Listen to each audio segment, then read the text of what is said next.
नमस्ते। आज हम पढ़ेंगे जेएनयू के अनुसार सिलेबस किसका, बीएससी फर्स्ट सेमेस्टर का, और वो भी केमिस्ट्री का। तो केमिस्ट्री में आपके 5 यूनिट है। अब पहली यूनिट के कौन सा टॉपिक है वो पढ़ेंगे, ठीक है। तो पहली यूनिट का नाम है रासायनिक बंध तथा आणविक संरचना। अब पहला जो टॉपिक है उसका नाम है आयनिक बंध, और आयनिक बंध में क्या क्या पढ़ना है वो पूरा यहाँ पे डिटेल में लिखा हुआ है। तो आयनिक बंध के सामान्य लक्षण, आयनिक बंध में ऊर्जा विश्लेषण, जालक ऊर्जा क्या होती है वो पढ़ेंगे, विलायक योजक ऊर्जा क्या होती है वो पढ़ेंगे, इसका स्थायित्व में क्या महत्व है वो पढ़ेंगे, आयनिक यौगिकों की विलेयता क्या होती है, जालक ऊर्जा की गणना करनी है किसके अनुसार, बॉर्न लैंडे समीकरण के अनुसार। ये समीकरण इंपॉर्टेंट है। बॉर्न हैबर चक्र क्या होता है, उसकी उपयोगिता क्या है, ठीक है। इसका 5 नंबर में बड़ा सवाल आ सकता है। ध्रुवण क्षमता क्या है, ध्रुवणता क्या है, एक एक नंबर में ये सवाल आते हैं। फाइन नियम क्या है, ये भी 2 नंबर में आ सकता है, ठीक है। इसके आगे हम दूसरा यूनिट पढ़ेंगे, तो इतना नोट कर लीजिए आप।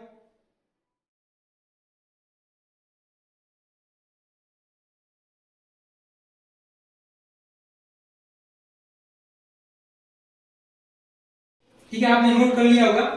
अब ये यूनिट फर्स्ट का जो पहला पार्ट था उसका बचा हुआ भाग है आयनिक बंध में सहसंयोजी यौगिकों में आयनिक लक्षण कैसे निकालते हैं वो, और प्रतिशत आयनिक लक्षण कैसे निकालते हैं। तो ये यूनिट फर्स्ट का पहला पार्ट हो गया। 2 पार्ट है। दूसरा पार्ट कौन सा है, सहसंयोजक बंध। अब सहसंयोजक बंध में आपको क्या पढ़ना है, संयोजकता आबंध सिद्धांत, वीबीटी पढ़ना है आपको, ठीक है।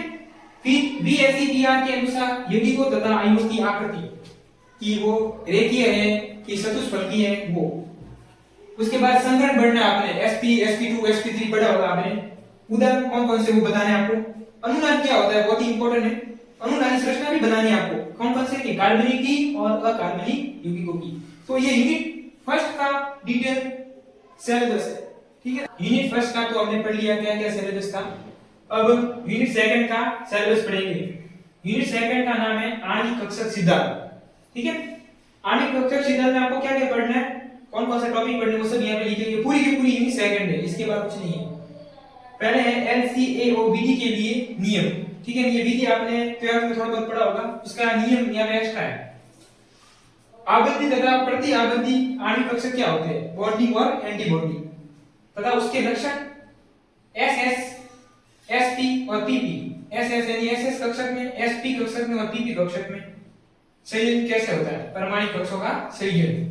उसके बाद है कक्षकों का प्रति आबंधी संयोजन, ये कैसे होता है ये भी आपको पता होना चाहिए। द्विपरमाणिक समनाभिकीय अणुओं के लिए आणविक कक्षक सिद्धांत MOT, किसके लिए, द्विपरमाणिक अणुओं के लिए।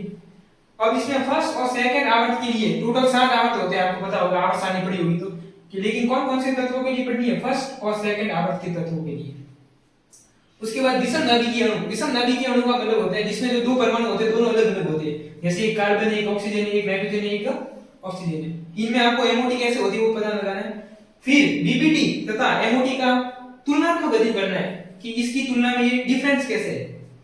उसके बाद बनाना बॉन्डिंग पढ़नी है, ठीक है। ये बनाना बॉन्डिंग बहुत इंपॉर्टेंट है। बनाना का मतलब केला, ठीक है। बनाना बॉन्डिंग होती है ये 3 सेंटर 2 इलेक्ट्रॉन, यानी 3 एटम होते हैं और उसमें 2 इलेक्ट्रॉन शेयर होते हैं, ठीक है। कैसे होती है, और इसमें एग्जांपल कौन सा है, डाइबोरेन है। और उसके बाद हाइड्रोजन बॉन्ड और उसके प्रकार पढ़ने हैं।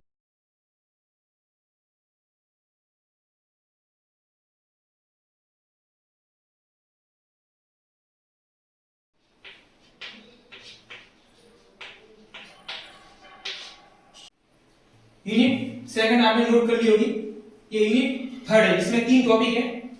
पहला टॉपिक है भौतिक प्रभाव, इलेक्ट्रॉनिक विचलन। इसमें आपको क्या क्या पढ़ना है, प्रेरक प्रभाव, इलेक्ट्रोमैग्नेटिक प्रभाव, अनुनाद क्या होता है वो, अतिसंयुग्मन यानी हाइपर कॉन्जुगेशन, बंधों का विदलन यानी बंध कैसे टूटते हैं, 2 प्रकार से टूटते हैं, समअवघटनीय विदलन और विषम अवघटनीय विदलन, ये दोनों पढ़ने। ये पहला टॉपिक हो गया। इसमें दूसरा टॉपिक है रासायनिक यौगिकों की संरचना, आकार तथा क्रियाशीलता। इसमें आपको नाभिक स्नेह पढ़ना है कि नाभिक स्नेह क्या होता है, इलेक्ट्रॉन स्नेह क्या होता है, और जब रासायनिक अभिक्रिया होती है तो जो मध्यवर्ती बनते हैं, क्रियाशील मध्यवर्ती, उसमें 3 मध्यवर्ती हैं, कार्बन धनायन, कार्बोनिल आयन तथा मुक्त मूलक। ये अब ये यूनिट थर्ड का तीसरा टॉपिक है, लास्ट टॉपिक है, ठीक है। इसका नाम है त्रिविध रसायन।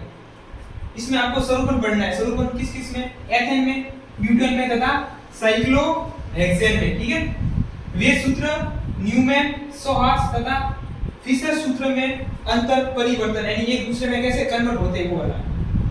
फिर आपने कायरता क्या होती है वो पढ़ना है। कायरता किसके लिए? दो कार्बन परमाणुओं के लिए। और उसके बाद आपको विन्यास पढ़ना है। विन्यास में ज्यामिति तथा प्रकाशिक समायवता। ठीक है, प्रतिबिंब रूपी क्या होते हैं? विवरित समायवी क्या होते हैं? और मीजो यौगिक क्या होते हैं? थ्रियो तथा एरिथ्रियो यौगिक क्या होते हैं? कैपिटल डी तथा कैपिटल रूप क्या होते हैं? स्मॉल डी स्मॉल एल नहीं, वो अलग चीज है। कैपिटल डी तथा कैपिटल एल रूप। सिस ट्रांस हिंदी बोलते हैं समपक्ष विपक्ष नामकरण, ये समायवता नहीं है, सिस ट्रांस नामकरण है। और इस नामकरण में आपको कौन कौन से पढ़ने हैं? एक तो सीआईपी नियम पढ़ना है, आरएस पढ़ना है किसके लिए? दो कायरल कार्बन के लिए। और लास्ट में पढ़ना है ईजेड नामकरण। तो ये पूरा का पूरा यूनिट थर्ड है, ये नोट करो। ठीक है, अब हम यूनिट 4 पढ़ेंगे, एलिफेटिक हाइड्रोकार्बन। उसमें देखो निर्माण पढ़ना है और रासायनिक अभिक्रिया पढ़नी है। किसके आधार पर? क्रियात्मक समूह अप्रोच के आधार पर। किन किन की पढ़नी है? एल्केन की और एल्कीन की। एल्केन में क्या क्या पढ़ना है? एल्केन में 5 कार्बन तक, 5 कार्बन का मतलब है पेंटेन तक, हेक्सेन हेप्टेन नहीं पढ़ना है। उसमें निर्माण विधि में आपको एक तो रिएक्शन पढ़नी है, उत्प्रेरकीय हाइड्रोजनीकरण जिसमें निकल, पेट्रोलियम, प्लेटिनम होते हैं। मूर्स अभिक्रिया वो पढ़नी है। कोल्बे संश्लेषण पढ़ना है, ये कोल्बे अभिक्रिया नहीं है, कोल्बे संश्लेषण अलग है। ठीक है, गिब्नियर अभिकर्मक क्या होता है वो पढ़ना है। अब रासायनिक अभिक्रिया में क्या पढ़ना है? मुक्त मूलक प्रतिस्थापन, हैलोजनीकरण।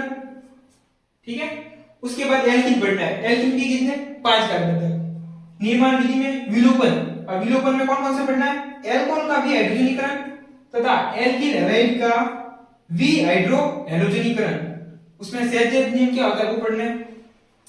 सिस एल्कीन का आंशिक उत्प्रेरकीय हाइड्रोजनीकरण करना है। ठीक है, यहां तक नोट करो। यूनिट 4 में कुछ बच गया था वो है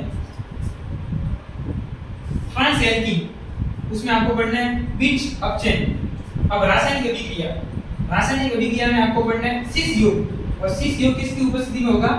अल्कोहलिक केमनोफॉर, ये एल्कीन का मतलब है अल्कोहलिक। उसके बाद ट्रांस योग, ट्रांस योग ब्रोमीन की उपस्थिति में होगा, वो पढ़ना है। एचएक्स यानी हाइड्रोजन हैलाइड का योग, उसमें आपको मार्कोनिकॉफ और एंटी मार्कोनिकॉफ ये पढ़ने हैं। हाइड्रोजनीकरण वो पढ़ना है।